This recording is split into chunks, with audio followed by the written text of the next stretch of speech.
लगातार बड़ी अपडेट यहां पर सामने आ रही है। वहीं देवेंद्र फडणवीस के घर पर बैठक जो है वो लगातार इस वक्त चल रही है, जहां पर देवेंद्र फडणवीस और बबन गुल के बीच में जो बैठक है वो लगातार चल रही है। महायुति सरकार के गठन और रूपरेखा को लेकर जो चर्चा है वो इस बीच चल रही है, ये जानकारी सामने आ रही है। फडणवीस और बावन कुले के बीच जो बैठक है वो लगातार जारी है। वहीं जहां एकनाथ शिंदे जो है वो भी सीएम आवास पर पहुंच चुके हैं। यहां पर महायुति को लेकर आगे की रणनीति क्या कुछ रहेगी उस पर भी चर्चा होगी। और फडणवीस और बावन कुले के बीच बैठक इस वक्त फडणवीस के आवास पर इस वक्त चल रही है, जिसमें यह कहा जा रहा है कि आगे की रूपरेखा क्या कुछ रहने वाली है, क्योंकि तस्वीर लगभग साफ यहां पर हो चुकी है।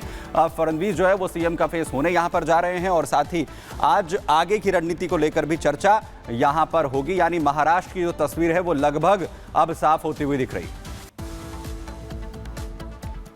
और आगे बढ़ते हुए बात करते हैं बांग्लादेश की, जहां बांग्लादेश में जिस तरीके से हिंदुओं पर अत्याचार किया जा रहा है, देश भर में गुस्सा। अयोध्या में भी रैली निकाली गई, आक्रोश रैली अयोध्या में हिंदुओं ने आक्रोश रैली निकाली, नाराजगी जाहिर की और मांग की कि अत्याचार बंद होना चाहिए। हजारों लोग और साधु संत ने आक्रोश व्यक्त किया। बांग्लादेश सरकार हिंदुओं की रक्षा करे, संत समाज का कहना है बुरे समय में भारत ने बांग्लादेश की मदद की थी, भारत सरकार बांग्लादेश पर दबाव डाले। और इस बीच चंपत राय ने क्या कुछ कहा वो भी आपको सुनवाते हैं। बांग्लादेश को अपने पैरों पर खड़ा होने के लिए भारत ने सब प्रकार का सहयोग किया। हमको बता रहे शायद संस्कार बदलते नहीं। 1971 के बाद आज कितना साल हुआ है, तो मात्र 53 वर्ष हुए। और 53 वर्ष में तो पहली बात तो हम निंदा ही करते हैं, निंदनीय कृत्य है, निंदनीय कृत्य है। वहां एक सरकार है, सरकार का दायित्व क्या है? तो सरकार का दायित्व है समाज की अन्याय से रक्षा करना। और बांग्लादेश में जो भी सरकार है वो सरकार समाज की अन्याय से रक्षा करने में फेल हुई है।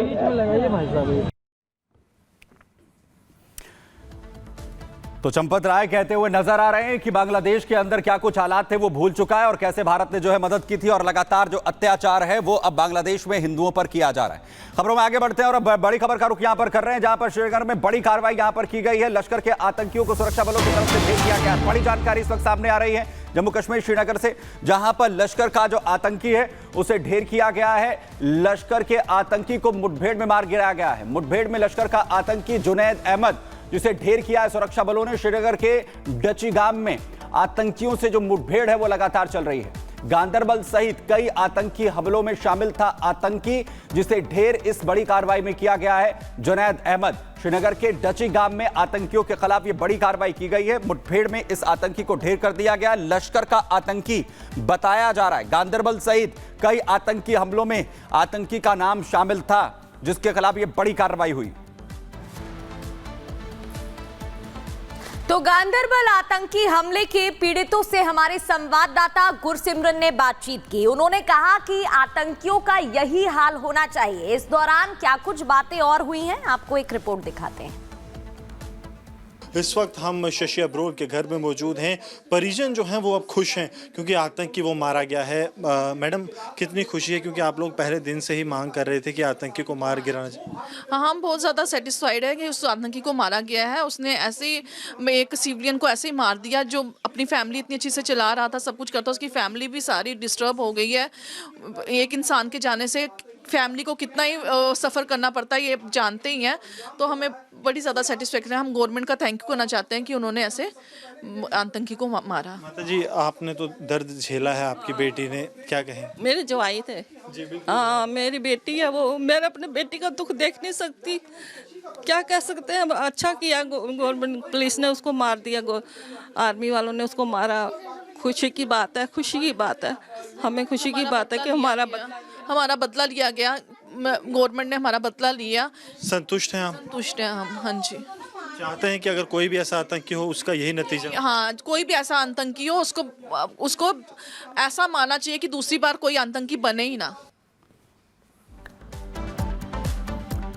वहीं पंजाब के पूर्व डिप्टी सीएम सुखबीर सिंह बादल को सजा का ऐलान किया गया है। ये सजा आखिर उन्हें किसने दी है और कैसे वो प्रायश्चित इस सजा के जरिए कर रहे हैं, इस रिपोर्ट में आपको दिखा रहे हैं।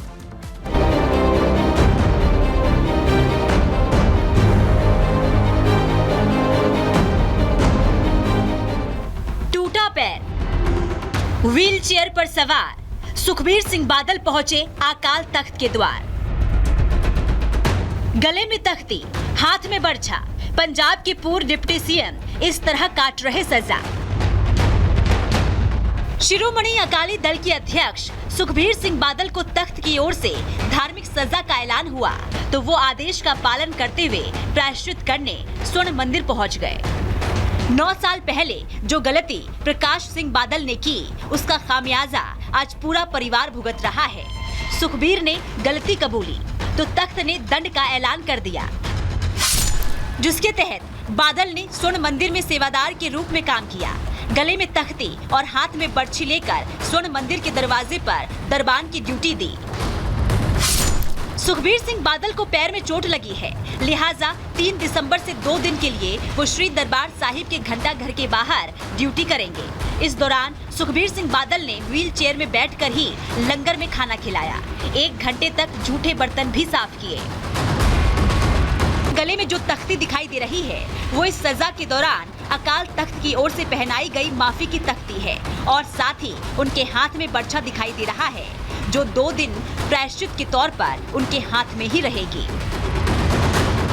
श्री अकाल तख्त साहिब में तनखैया घोषित हो चुके सुखबीर बादल और उनकी तत्कालीन कैबिनेट में रहे मंत्रियों को धार्मिक सजा सुनाई गई है, लिहाजा सुखदेव सिंह ढिंडसा भी सजा काटने के लिए पहुंचे। उनके भी गले में तख्ती और हाथ में बर्छा नजर आया। श्री अकाल तख्त साहिब की तरफ से सुखबीर सिंह बादल को ये सजा उनके कई गुनाहों के चलते सुनाई गई है। उन पर सबसे बड़ा आरोप ये था कि उन्होंने साल 2007 में सलाबतपुरा में डेरा सच्चा सौदा प्रमुख गुरमीत राम रहीम के खिलाफ दर्ज मामले को वापस ले लिया था और इसे एक तरीके से राम रहीम को माफ करना समझा गया था।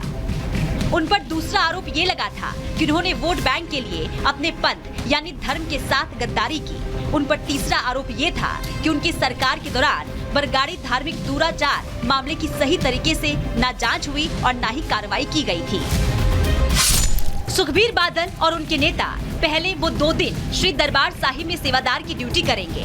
इसके बाद वो 2 दिन श्री केशगढ़ साहिब, फिर 2 दिन श्री दमदमा साहिब तलवंडी साबो, 2 दिन श्री मुक्तसर साहिब और 2 दिन श्री फतेहगढ़ साहिब में गले में तख्ती पहन और हाथ में बर्छा लेकर सजा काटेंगे। Bureau report, Republic Bharat.